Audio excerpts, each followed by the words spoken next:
Alright guys, hello, this is XP Scaling, Happy New Year's, and sorry that this video is, coming out a little later. So, seeing as you guys will be in the next year, this year I'm going to be working on the Fang of Matsudo. So first off, let's cover overall his strength. So again, covering Agito's strength, Raian, apparently with the removal activated, thought he could actually take on Agito. Now, this should be important since Raian's reaction to seeing Okubo was that of actual excitement at the very thought of fighting him. Now, this is important since Raian's first opponent was equal to him, at least in base, and it's explained that their fight actually would have been a long and drawn out fight had Raian not used the removal. This is important since we could likely scale Okubo to a base Raian, meaning that Okubo would be relative to someone who could easily output 112.5 tons of force in his base. This is important since Agito, upon adapting to Okubo's fighting style, was easily able to knock him out in one punch. Now this should be very consistent for Agito since he was easily able to kick away Ohma, much like a soccer ball. And the way Ohma was manhandled by Agito could honestly be compared to the way he was also manhandled by Raian. Of course, Ohma had regained some of his skills later on, but it's more than likely that Agito again could have likely done the same level of just manhandling him. And, as further evidence for how Agito would scale to Raian, upon everybody's reaction to actually seeing Agito for the very first time, it's actually very telling, as Raian, as well as many other individuals, based off the description, should have trembled in fear or just easily recognized that this man's had the most overwhelming power in the maximum tournament. So overall, this should be the strength of Agito when he's not fully using his techniques, meaning that Agito could very well output at least 112.5 tons of force, or in that multi-city block ranges of AP, with his strength alone. And even when he was severely beaten and damaged by Gao Lang, he was easily able to damage his sense of balance. Now, again, this should be very impressive, considering that Agito's punch at this time was not at full strength. And overall, in his fight with Gao Lang, I would arguably say that in terms of actual blows that landed on Gao Lang, overall I'd say there were about 3 to 4, as that would technically mean that Agito was able to beat Gao Lang in like 3, if not 4 hits. Now, it's also important to mention that Agito would scale above the highest ranked bodyguards of Matsudo, one of them being Takayama, who was able to defeat a mercenary who had multiple Kure clan members shook at the very idea of fighting him. And this same mercenary was able to again kill multiple Kure clan members. Yet Takayama, while unarmed mind you, was easily able to take down this mercenary in about like 4 blows. Yet it's also revealed that Takayama routinely challenges and loses to Agito anytime they fight. And the other bodyguard, Umari, who actually was the previous Fang, states that Agito is a literal handful in a fight. This is actually important since Agito, mind you, after his fight with Umari, was not in a mental state for winning, and it actually took a fight with Umari to get him back into the swing of things. And upon actually adapting and changing his fighting style, he was easily able to critically injure Hatsumi despite the fact that the latter had actually gone out of his way to put a solid defense up, and overall was easily able to bring down Hatsumi in about several hits. Now later on, it's revealed that due to how skilled and optimized Agito's fighting style is, each and every hit can and should be considered a knockout blow, regardless of the range.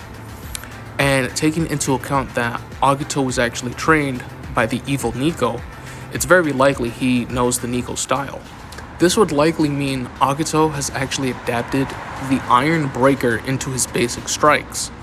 Now, in my Ohma video, I argued that the Iron Breaker can be a 5 times boost to the user's striking power, meaning that Agito, with his Akame of martial arts, would likely hit with 562.5 tons of force or higher meaning that he'd now be higher into that multi-city block ranges of AP.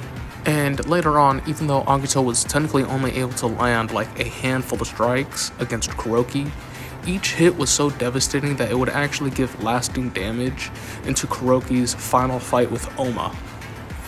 And finally, it's actually revealed once Agito had sadly lost the tournament that it was technically set up in a way to ensure that there would always be a fighter who would actually have a solid chance at beating Agito. So this would mean that to some extent that Agito can and should scale to and somewhat above many of the top fighters in the Kangen matches just due to how optimized his physique is. And again, as I stated before, it's likely Agito could hit with 112.5 tons, just scaling off of Raian's base strength and due to how optimized his strikes are. And then you take into account that he is able to incorporate every martial art that he knows, including the Nico style's Iron Breaker, which would allow him to hit with like at least 562.5 tons of force or higher into that multi-city block ranges. Though I would say that could be placed for his low ball. Now if we go for a mid ball, I could actually argue that Agito would scale to a base Raian with his removal. And since Raian does believe that he could actually take on Agito with his removal activated, it should be, pretty valid. Of course, Raian at this time was only using the removal, not really using his grate techniques in tandem with the removal. So we could likely scale a base Agito to a removal Raian, meaning that Agito now, just with sheer strength alone, could likely output 375 tons of force, or, just raw strength alone. But if we take into consideration that Agito also has the Iron Breaker, a technique that would allow him to increase his strikes by like at least 5 times, he could more than likely hit with 1,875 tons of force, or in that small town ranges. And even though while normally this would be, say, where I would put the end to Agito's mid ball, considering that he was also able to easily manhandle Ohma, and in my Ohma video I argued potentially for his mid ball, Ohma could potentially hit with 930 tons of force. Then you take into account he has the Iron Breaker, which would allow him to hit with 4,650 tons of force, putting him in that small town ranges. And you consider the fact that Agito was easily able to manhandle this same Ohma who was just starting to remember some of his skills. It's very likely Agito could easily scale to this level of strength for his mid ball if we take him higher into that levels of strength. And I'll cover his high balls later on in the video. So now let's cover speed. So in terms of speed, Agito, when in his fight against Okubo, was able to land the first blow and initially overwhelmed Okubo in terms of striking. And later on, upon adapting to Okubo's fighting style, he was easily able to blitz and easily counter and react to any movement that he would have made. Now, this should be important since Raian sees Okubo as a strong fighter. Now, the reason why this is important is since base Raian was able to easily overwhelm a advanced Ohma, who I managed to argue could technically reach up to speeds of Mach 15, this would likely mean that a base Raian would be relative to these speeds, and since Raian sees Okubo as a valid fighter, this would likely scale to Okubo and then Agito, who easily blitzed him, easily putting Agito in that hypersonic plus ranges of speed. Later on, Agito is easily able to keep up with Gao Lang in a brief exchange of boxing, at least in the very beginning of their fight.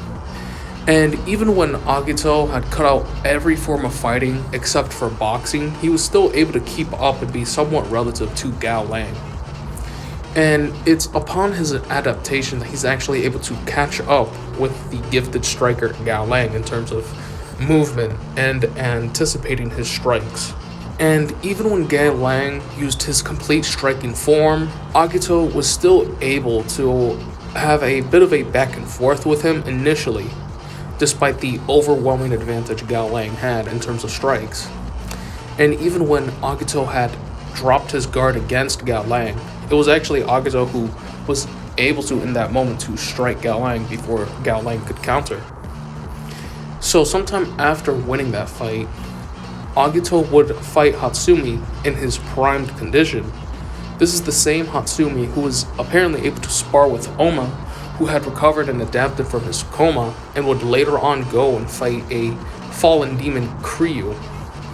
Now, Ohma was able to fight this fallen demon Kiryu in his base, but it can be said that Kiryu was heavily damaged, and due to that, more than likely also fatigued, meaning that even though, yes, he should have like a boost to his speed, I'll say a bare minimum boost he could have had would be a 2x boost, meaning that Ohma was arguably potentially at his maximum speed in base, be around Mach 18 speeds.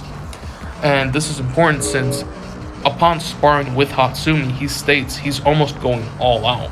Yeah, Agito was shown to be very relative to this Hatsumi, and was even adapting to his movements and fighting style.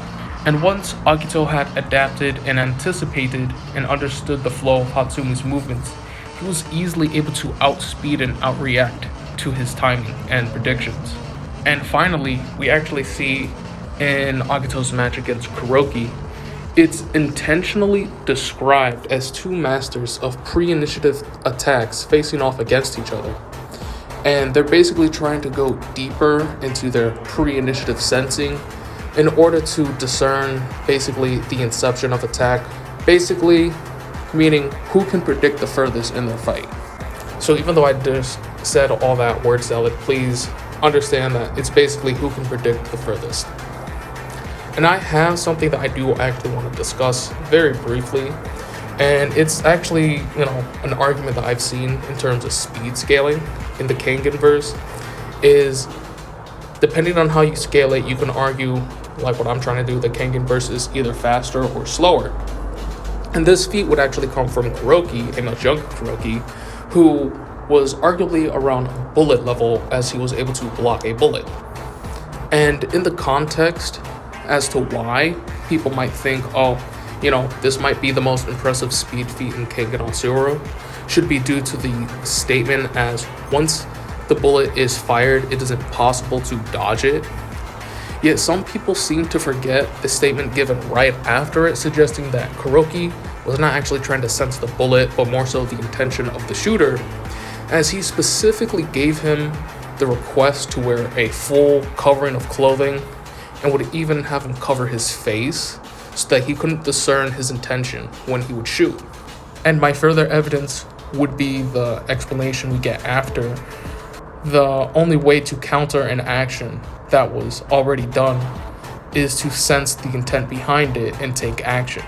So unironically, I can actually argue that Kuroki would be far slower than bullet level, as he's technically not reacting to the bullet per se, or when the gun shot, he's reacting to the dude shooting the bullet, meaning that if I wanted to, I could say that Kuroki is probably only peak human level, maybe even slower, as we don't even know the reaction timing of this sharpshooter or his friend that he's asking him to shoot.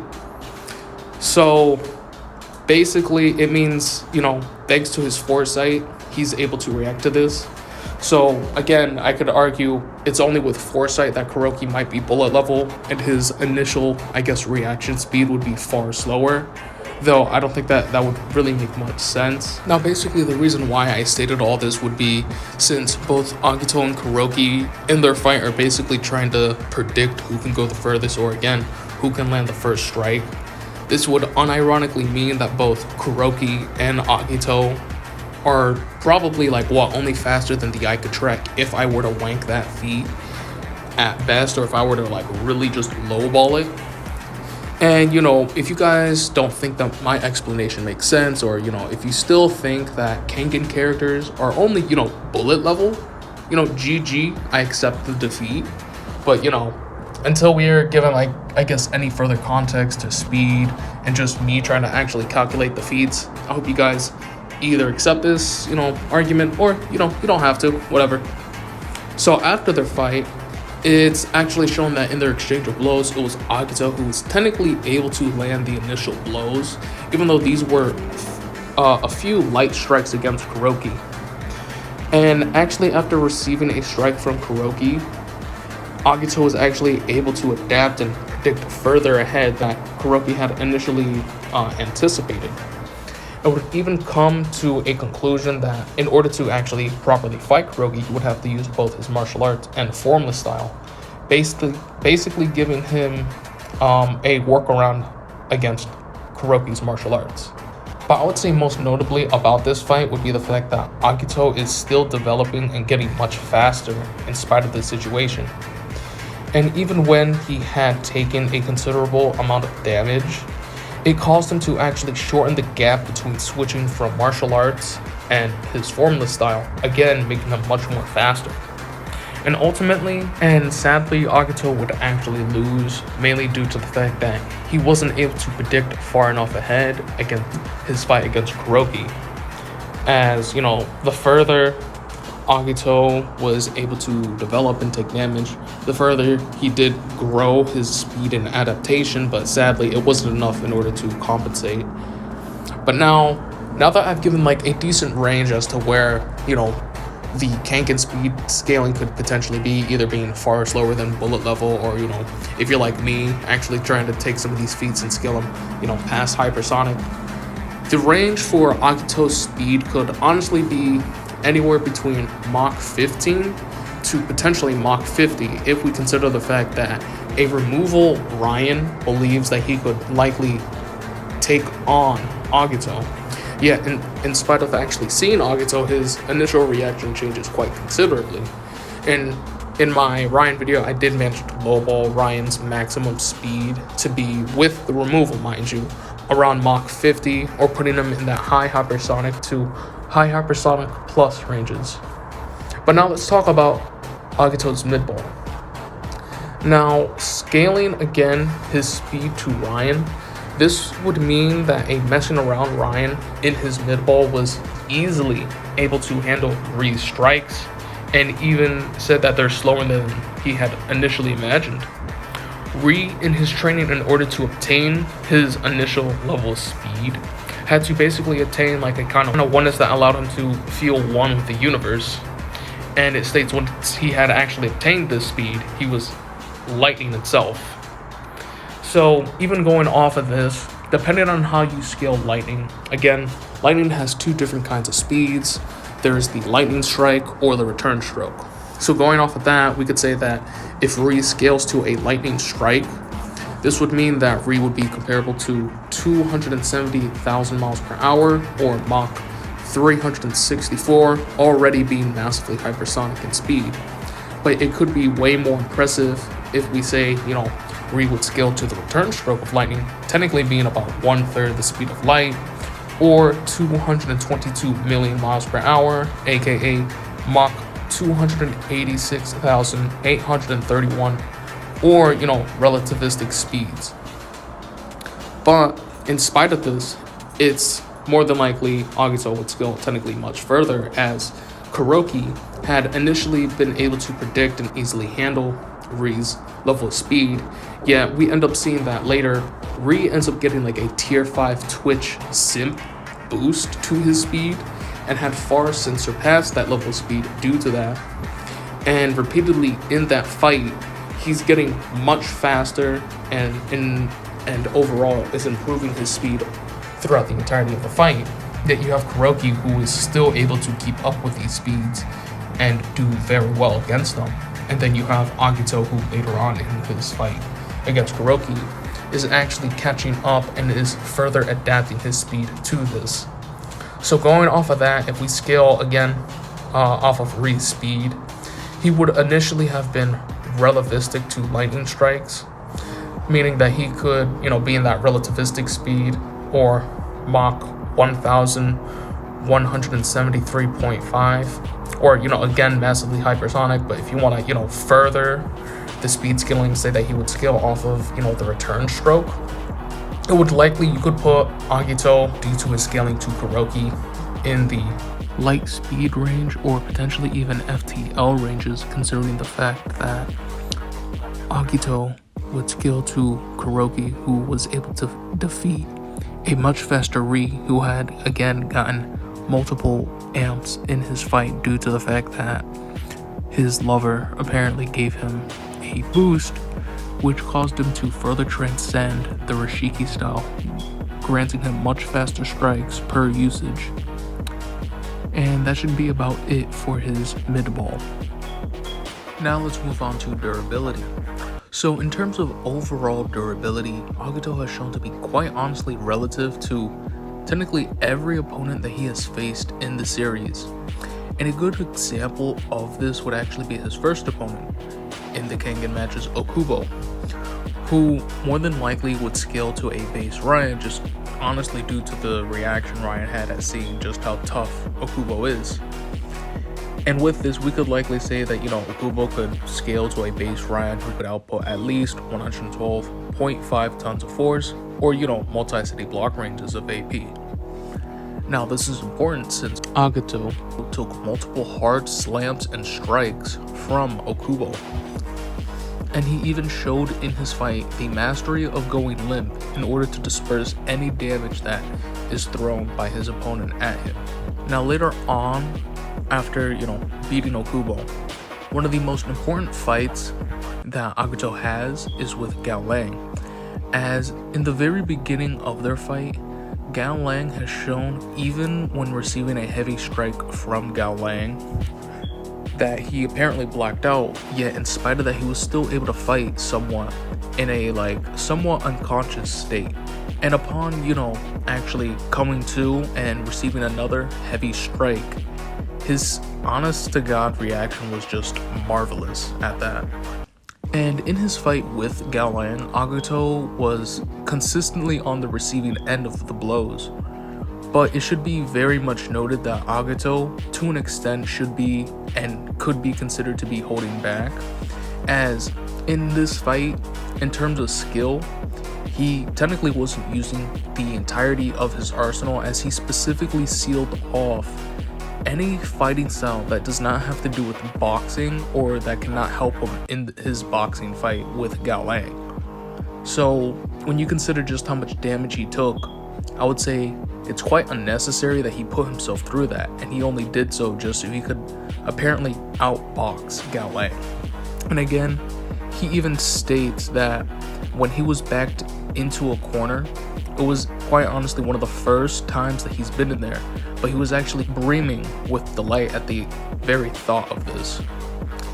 And we also see, just due to how perfected and specialized of a striker Gao Lang is, it can quite honestly be said that it's a miracle that Agito was actually able to defend against such heavy and vicious strikes. Now, a major factor into how just Agito was again able just to endure these, god tier boxing strikes would be his knowledge and, understanding of the indestructible from the Nico style. As I have managed to argue before with Ohma, similarly to how the Ironbreaker is able to increase the user's striking strength by about 5 times, I managed to argue, it's very likely that with the indestructible, you can increase your overall body's toughness or durability by 5 times. Considering that Agito's base strength or base durability should scale to his base strength, meaning that he could more than likely withstand 112.5 tons of force. You smack a 5 times boost from that, the indestructible. That would then put Agito's new durability to 562 tons of force, or 5 times higher than what it was before, meaning that he could now endure higher levels of multi-city block ranges in terms of receiving AP. And overall, Agito again should scale above to and technically above each and every bodyguard of Matsudo, at least individually. And one of these top bodyguards being Takayama, who was able to defeat a mercenary who was able to defeat Kurei clan members. And Agito should also scale off of Umari, and Umari was the previous Fang of Matsudo, and even states that, Agito is clearly a handful in a fight. And even after the severe beating Agito had taken after his fight with Gao Lang, Hatsumi, just by looking at him, states that he honestly took the bare minimum amount of damage out of that fight and was actually kind of upset at Gao Lang because he couldn't injure Agito a bit more for him. And later on, after winning his fight with Hatsumi, we would actually later see in his fight with Kuroki that this is quite honestly the first time in the entirety of the tournament that Agito actually takes some pretty lethal blows. And in spite of that, he's more concerned with the mobility of his hand rather than the damage that he received from it. Now, later on in one of the peak, or in my opinion, one of the most critical parts in their fight, there's a moment in which switching from the formless and his martial arts leaves open a bit of a time lag, to which in that moment, Agito sadly is unable to defend. It is being hit with strikes that have been perfected over the course of decades by Kuroki. And when you consider that and just how precise his strikes are, and overall just again how perfected each and every technique he throws is, that's pretty devastating when you consider the fact that Agito is unable at the moment to defend against such high level attacks. And later on, towards the end of his fight, upon getting his wrist broken because he misfired a technique, Agito, more so than pain, was consumed with an overwhelming feeling of despair and desperation, as it was basically his last attempt in order to win. And sadly, overall for him, that would technically lead to his loss. So overall, for his low ball, you could easily place Agito's base durability anywhere between about 112.5 tons, and then with the indestructible up to 562.5 tons, still within that multi-city lock ranges. But now if we move on to his mid-ball, now comparing him again to a removal Raian, as Raian, believes that he could actually take on Agito if he used the removal, and if we scale Agito to that level of durability, it's very likely Agito's new base durability would allow him to endure up to 375 tons of force or higher into that multi-city block ranges. But if we take into account that Agito again has access to the indestructible, again further increasing his durability, he would arguably have small town ranges of durability with the indestructible. But we could technically bump his mid-ball a bit higher, considering the fact that Agito again should scale off of Ohma, and Ohma's mid-ball that I managed to say, at least when he was able to strike these boulders and just the sheer size of the craters, once he managed to perfect his iron breaker. Now, of course, if you're going to be able to hit with, this amount of force, it's very likely that you could, again, endure this level of force. And since in the series, there's a specific, technique that allows you to endure this level of force, key being the indestructible, I managed to argue that the base durability for the initial strike was around 930 tons of force, or just almost touching that small town ranges. You add a 5 times boost to that, that would mean that Ohma, arguably with his mid-ball, 4,550 tons of force, or again higher into that multi-city block ranges. And then if you were to scale Agito to that level of durability, it's very likely that Agito again could, scale to that level of durability. I hope you guys enjoyed, and I will be making part 2 covering Agito's skills and techniques. Till next time.